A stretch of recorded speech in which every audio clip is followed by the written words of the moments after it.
2 atomic bombs, 1 generation to rebuild, the same royal family for 1,700 years, 214 years completely cut off from the world, and somehow that made them stronger.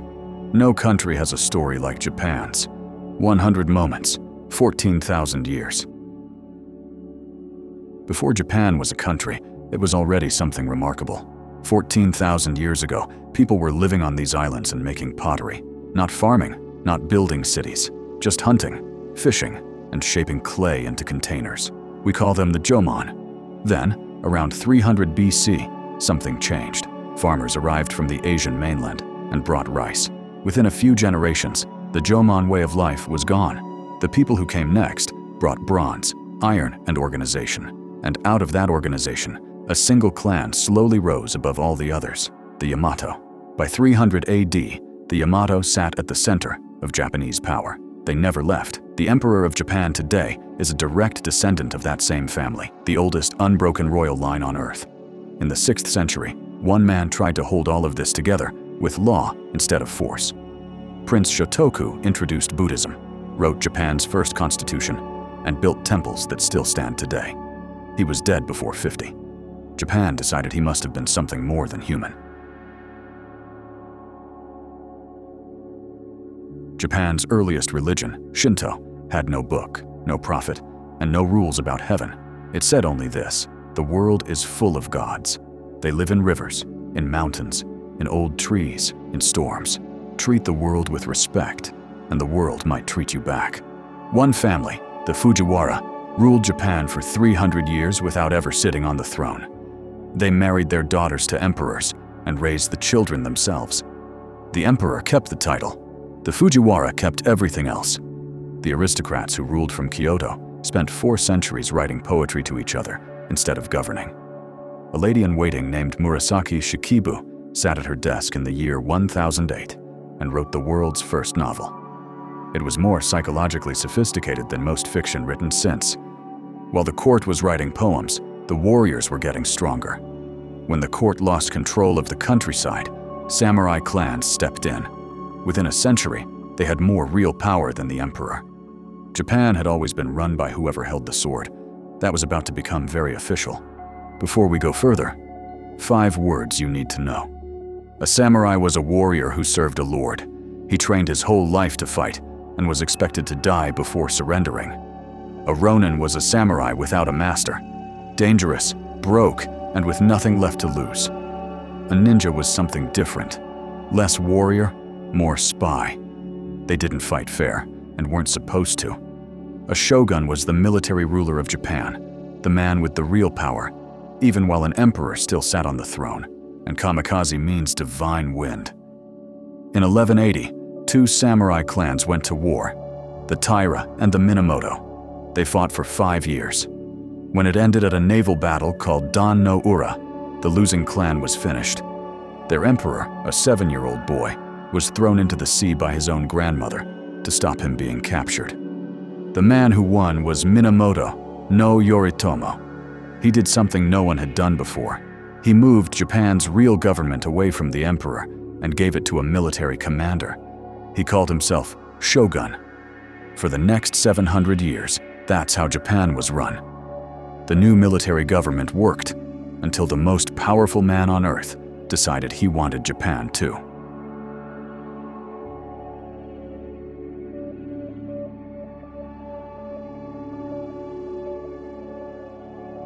Kublai Khan, the most powerful man alive at that time, sent the largest invasion fleet ever assembled toward Japan. Twice. The first time, in 1274, a typhoon destroyed the fleet the night before they could land. The second time, in 1281, he sent 140,000 men on 4,400 ships. Another storm came. It killed more Mongols than Japan ever could have. Japan called the storms the divine wind. Kamikaze, the country that had survived the greatest empire on earth by luck, decided it must have been belief would come back, 700 years later, in a very different form. What followed was a slow collapse. The Ashikaga clan took power, but never really held it. A succession dispute burned Kyoto for 11 years. For 100 years after that, Japan had no effective government, just warlords, each fighting the others. Japan called it the Sengoku period, the Warring States. In 1543, a Portuguese sailor washed up on a Japanese beach. He had a gun. The Japanese had never seen one. Within 50 years, Japan was manufacturing 300,000 of them. Out of that chaos, one man came closest to finishing the job: Oda Nobunaga. Brilliant, ruthless, and completely without mercy. He used guns in battle before anyone else did. He burned Japan's most sacred Buddhist monastery to the ground with everyone inside, an estimated 3,000 people. He came within reach of unifying Japan. Then one of his own generals surrounded the temple where he was sleeping and set it on fire.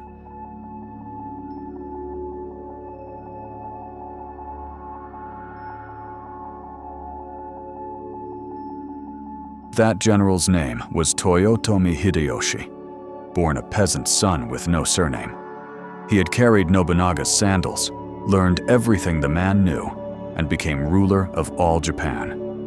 Power changed him.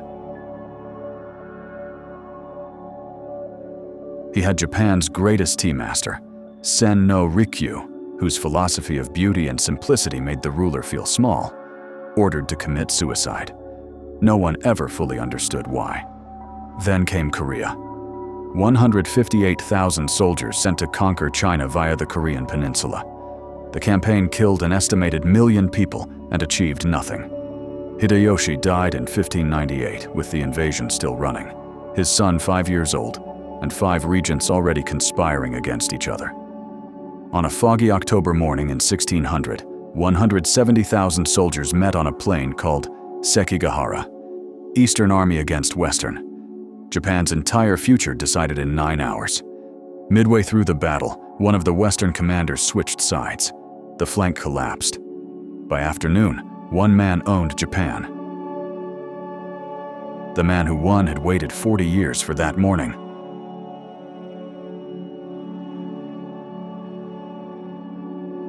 Tokugawa Ieyasu. He had served Nobunaga. Then he served Hideyoshi. He kept his ambitions invisible until the right moment came. He built a government that lasted 265 years without a single major war. Not by being the most brilliant man in Japan, by being the most patient. With Ieyasu in power, Japan shut down. Not slowly, and not by accident.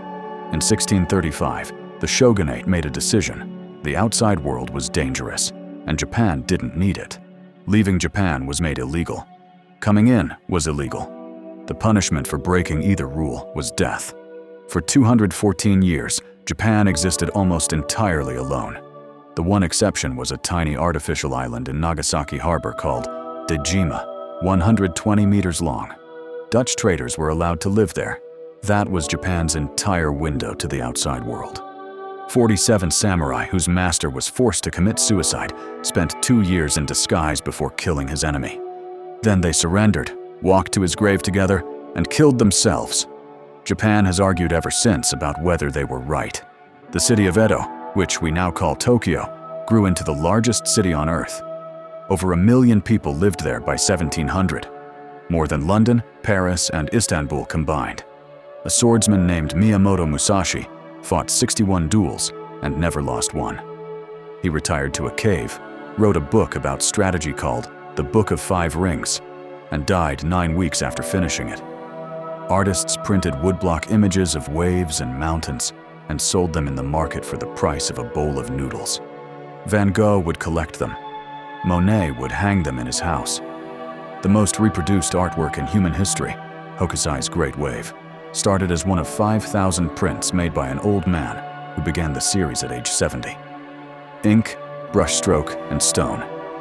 The Zen garden, not a garden at all, but a universe mapped in raked gravel. Gold on black lacquer. Woodblock prints that turned a wave or a mountain into something eternal. A visual language built over 1,000 years that needed no translation.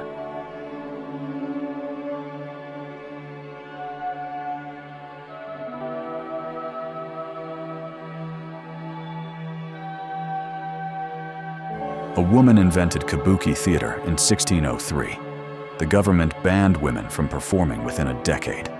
The form survived and became Japan's most theatrical art. Japan's greatest poet walked 1,500 miles through the countryside to write 50 haiku about what he saw. The journal of his journey became the most read travel book in Japanese history. And through one small trading post, Japanese scholars secretly studied Dutch medical texts and Western science, while officially pretending the outside world did not exist. Then, in 1853, 4 Black American warships sailed into Edo Bay and refused to leave until Japan agreed to open its ports. 214 years of isolation ended this afternoon. The Americans didn't even need to fire a shot. The ships were steam-powered, something Japan had never seen up close. They had guns that could hit targets Japan's cannons couldn't reach from the same distance. Commodore Perry handed the Japanese government a letter: "Open your ports, or else." The last shogun surrendered power in 1867. Western nations then forced Japan to sign trade agreements that stripped it of tariff control and gave foreigners immunity from Japanese law. The humiliation was total. Emperor Meiji took the throne at 14. What followed was one of the most remarkable transformations in human history. In less than 30 years, Japan abolished the entire feudal system, built railways, created a modern army and navy, adopted a constitution, and opened universities. They sent 107 officials on an 18-month trip around the world just to study everything the West had built. Then came home and built it better.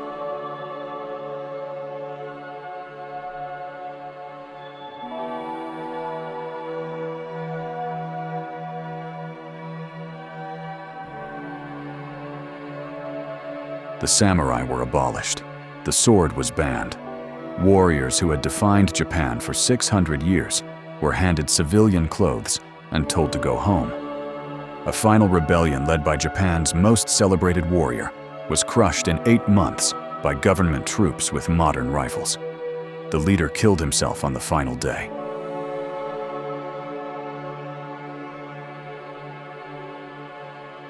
In 1895, Japan defeated China in 8 months.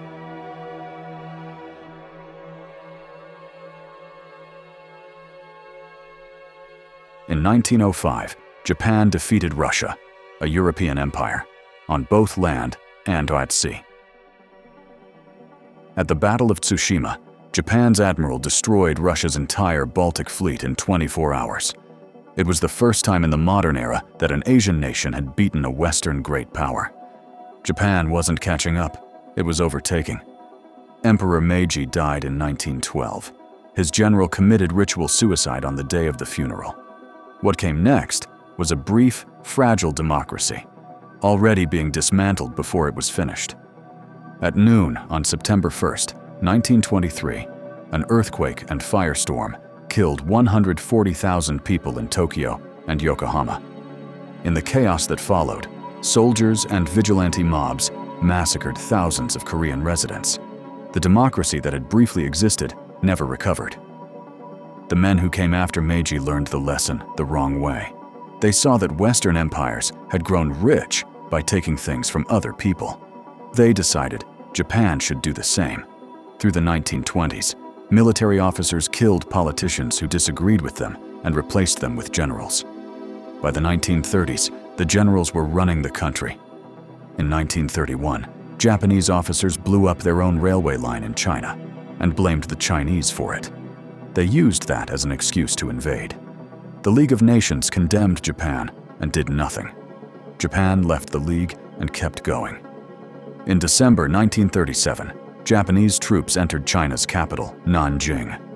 Between 100,000 and 300,000 civilians were killed over 6 weeks. On December 7, 1941, Japan attacked the American naval base at Pearl Harbor without warning. For a while, Japan won. Singapore fell in 7 days. They pushed deep into the Pacific. Then came the Battle of Midway. Japan lost 4 aircraft carriers in a single day. After that, The Pacific War was a slow retreat Japan couldn't survive. The Battle of Okinawa alone killed 12,000 Americans, 110,000 Japanese soldiers, and an estimated 100,000 civilians. Japan sent pilots on one-way missions to fly their planes directly into American ships. Nearly 4,000 of them died. On August 6, 1945, a single American plane dropped a single bomb over Hiroshima. 70,000 people died in seconds. The city had ceased to exist. 3 days later, a second bomb fell on Nagasaki. Japan's War Council met for 2 days and still could not agree on what to do. General MacArthur arrived 6 days later and began rewriting Japan from scratch. Then the emperor spoke on the radio. Most Japanese people had never heard his voice before. A new constitution, no military. Women could vote. The emperor gave up his claim to being a god. The men who led Japan into the war faced trial in Tokyo. 7 were executed. The emperor was never charged. In a Philippine jungle, a Japanese soldier named Hiroo Onoda was still fighting. Nobody had told him the war was over. He kept fighting until 1974, 29 years after Japan surrendered, when his former commanding officer flew from Japan to the Philippines to personally order him to stop. Japan went to work.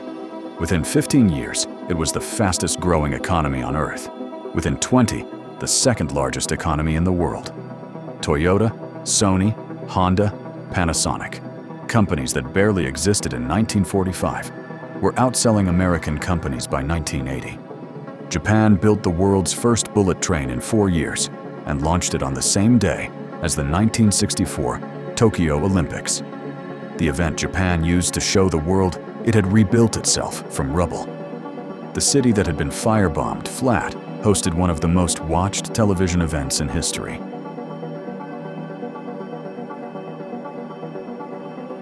Hayao Miyazaki founded a studio with no guaranteed funding, refused to cut a single frame for Western distributors, and created the most beloved body of animated work any single person has ever produced.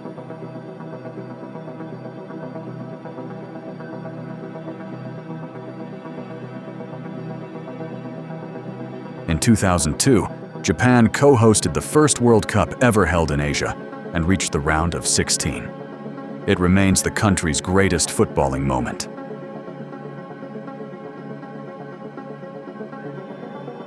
On March 11, 2011, a 9.0 earthquake triggered a tsunami that killed nearly 16,000 people along Japan's northeast coast. 3 nuclear reactors melted down at the same time.